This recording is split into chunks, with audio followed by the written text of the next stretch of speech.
This is what we have to do, like whenever we have any interpolation that we need to perform. We first need to construct the difference table as I shown now, previous slide. Let's then move towards the new part, and this is the third method that we have to discuss, and that is called Newton backward Newton's backward difference formula difference formula for interpolation. Okay, interpolation. So it is just like returns forward difference formula. This formula has been constructed, and in this formula basically we try to interpret the data that is lying near the end of the data set, similar to the forward, in which we will try to interpret the data which is near to the beginning, that is the x naught. But now we have to focus something interpolation in the backward. However, the common point is that we still have to construct the forward difference table or a backward difference table, and we have to use the same table for our formulation. So let's first think about it, how the formula of Newton backward difference look like, and what does the parameter represent, and how do we use it. So in case of Newton's forward difference formula, we have a same assumption that we have some data set of n points. So n plus 1 points, sorry. So something like that, x naught, y naught, x1, y1, and so on till some point xn, yn, and this means we have n plus 1 points. Okay, this means we have n plus 1 points in total. So the data could be reflected by a polynomial of degree n maximum. Okay, so how do we do that? Similarly, the formulation for the Newton backward is defined like that, but keep in mind that it is more anchored or utilize the information that is lying to the beneath the data set, that is near the end of the data set. So the formulation is quite similar. It is something like this one, f of x, that is an interpolating formula, or a dependent result could be expressed as a function of x equal to the last value yn, last value, plus, similar to that one, x minus xn divided by 1 factorial del backward. Now this is the backward difference. If you remember, the symbol of the backward is defined like this one. So we have to define backward of yn, because we know that backward of y naught cannot be obtained. In forward there is a y naught, but now we have to apply the backward of yn. This is one term, and now you understand the fashion what I have to do. So in the forward case there is y naught, this is x naught del y naught, but now we are reading the data from back to upward, like last data to forward. So we are writing the same similar formula but in the backward sense. So yn plus x minus xn, this quantity, plus, similarly you all understand, x minus xn, x minus xn minus 1 divided by 2 factorial, say, and one thing I forgot, it has to divide by h as well. Okay, and similarly this term, similarly del backward, it's not a forward difference, backward of yn divided by h square. Similarly this will be x xn minus 1 xn minus 2 x, sorry, let me correct this. Okay,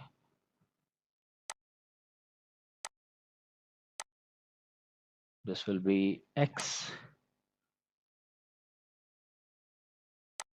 This will be x minus x n minus 2, that is the third last value, divided by, sometimes we can write 3 factorial there or h cube along with it, because they are just multiplying. The third order backward difference of the last value divided by h cube, and this will be continue. Okay, same reason till what terms we, it is definitely a finite terms, because it depends purely on the number of data sets. So whatever with the data sets you have, in case we have n plus 1, so we know that we can compute that amount of differences, that one less than that amount of differences. For example, if we're 20 points, then the forward differences that we can compute is 19. So similarly, in the case of backward, if there are 20 points, then we can compute the backward differences 19. So in this way, the terms that we have in our formula, it is in our control. Like we know that how many terms will be included, because they are purely depending on the number of points that you have in the data set. So this formulation, the formula that I have written in front of you, is basically called Newton's backward difference formula. And why it is called backward? First of all, it involves a backward difference, but the main important reason is that it is anchored, or it is taking a support from the values which is at the end of the data set. Okay, now what does this mean, and how do we use this data? We have to understand that part. So it's quite simple. We have this data set given, and it's similar to the back forward difference. We only have a data similar to the Lagrange, which I have discussed in lecture earlier. So we only have a data, and then we have to find the manipulation to, in order to use it to find the interpolation or the derivatives if required. So these points are given to us, and they all are equally spaced, as assume that, so they are divided by h in this case. And so we need to discuss that what does exactly the backward or the near the end mean. So similarly, what we have to do, we have to construct a difference table. It could be a forward or a backward. Keep in mind that in order to compute the table, you do not need to understand whether it is a backward or forward. Table will be constructed same. The only difference is that how do you read it. For forward, we read the top part, x naught, del y naught, del square y naught, and so on. But in a backward, we will focus from the bottom part and then move towards the upside. How we do that, let me explain in a further.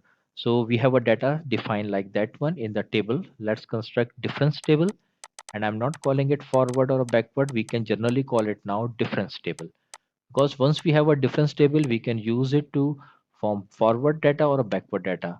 In short, if you have a data and you have to use both the formulation, Newton's forward or backward, then do not construct table twice. The table that you have constructed one time, either from the backward sense or a forward sense, can hold for both type of problems. How? Let me explain it.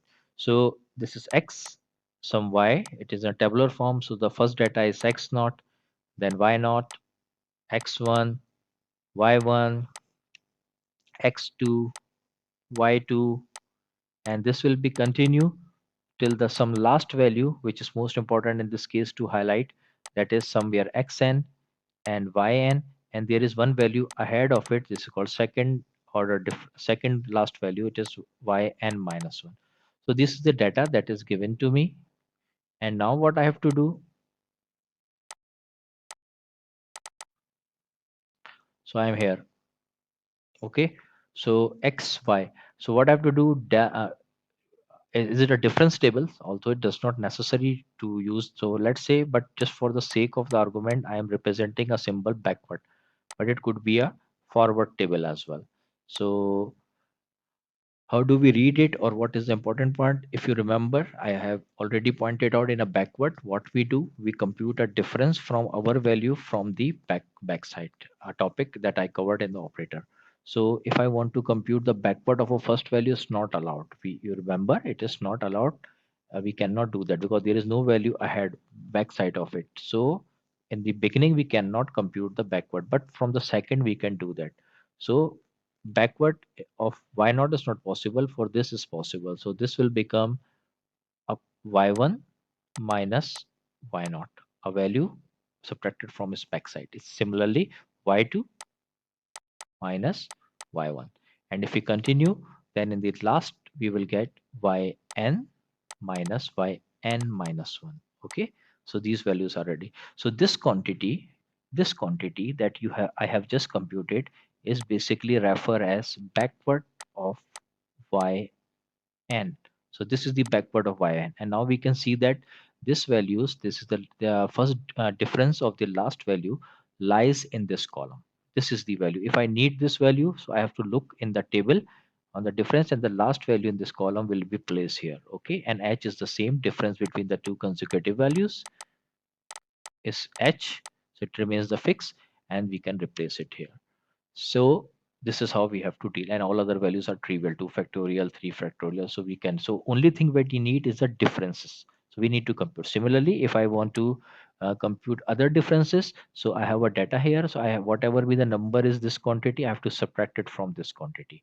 So this will be a second uh, order differences in a backward sense. So backward, this quantity needs to be subtracted this quantity. So I'm not going to write it down completely, but you have to keep in mind that you cannot compute the backward of this value, because you have to compute backward for this one, which is not allowed. So this value belongs to this one. Okay, so this belongs to this one, this belongs to this one, and this belongs to this one. So we have a backward, so we have to look towards the upside. So this is belongs to that one. However, in a back, if you go back in the later stage, you can see that in the forward case we have to look downward. Okay, but now we have to look upward.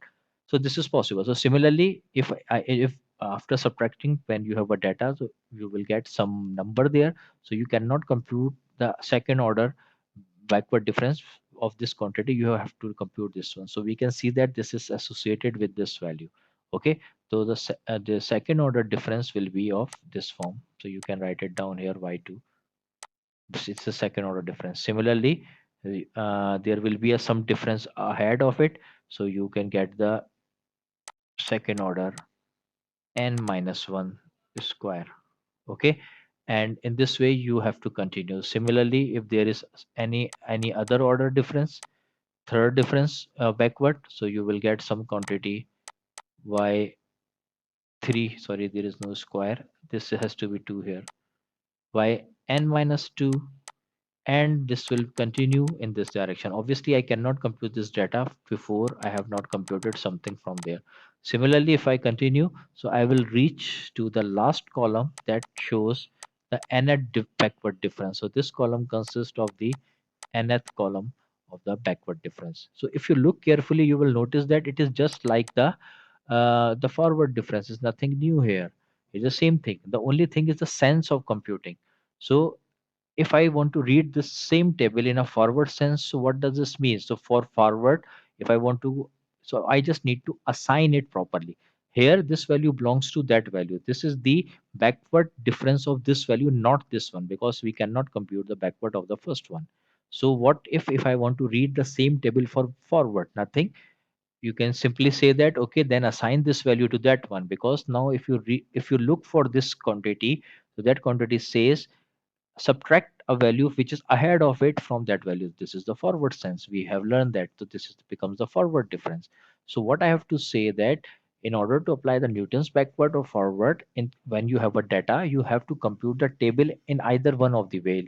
Does not matter. Just compute the table. You always get the same table for forward and a backward. However, when you have to use the values, that is a different logic. This is a different thing, because that has a different assignment. So here I can, if it is a if I want to read this as a backward, so I cannot say that this is the backward of the del y naught, because for first value I cannot compute the backward.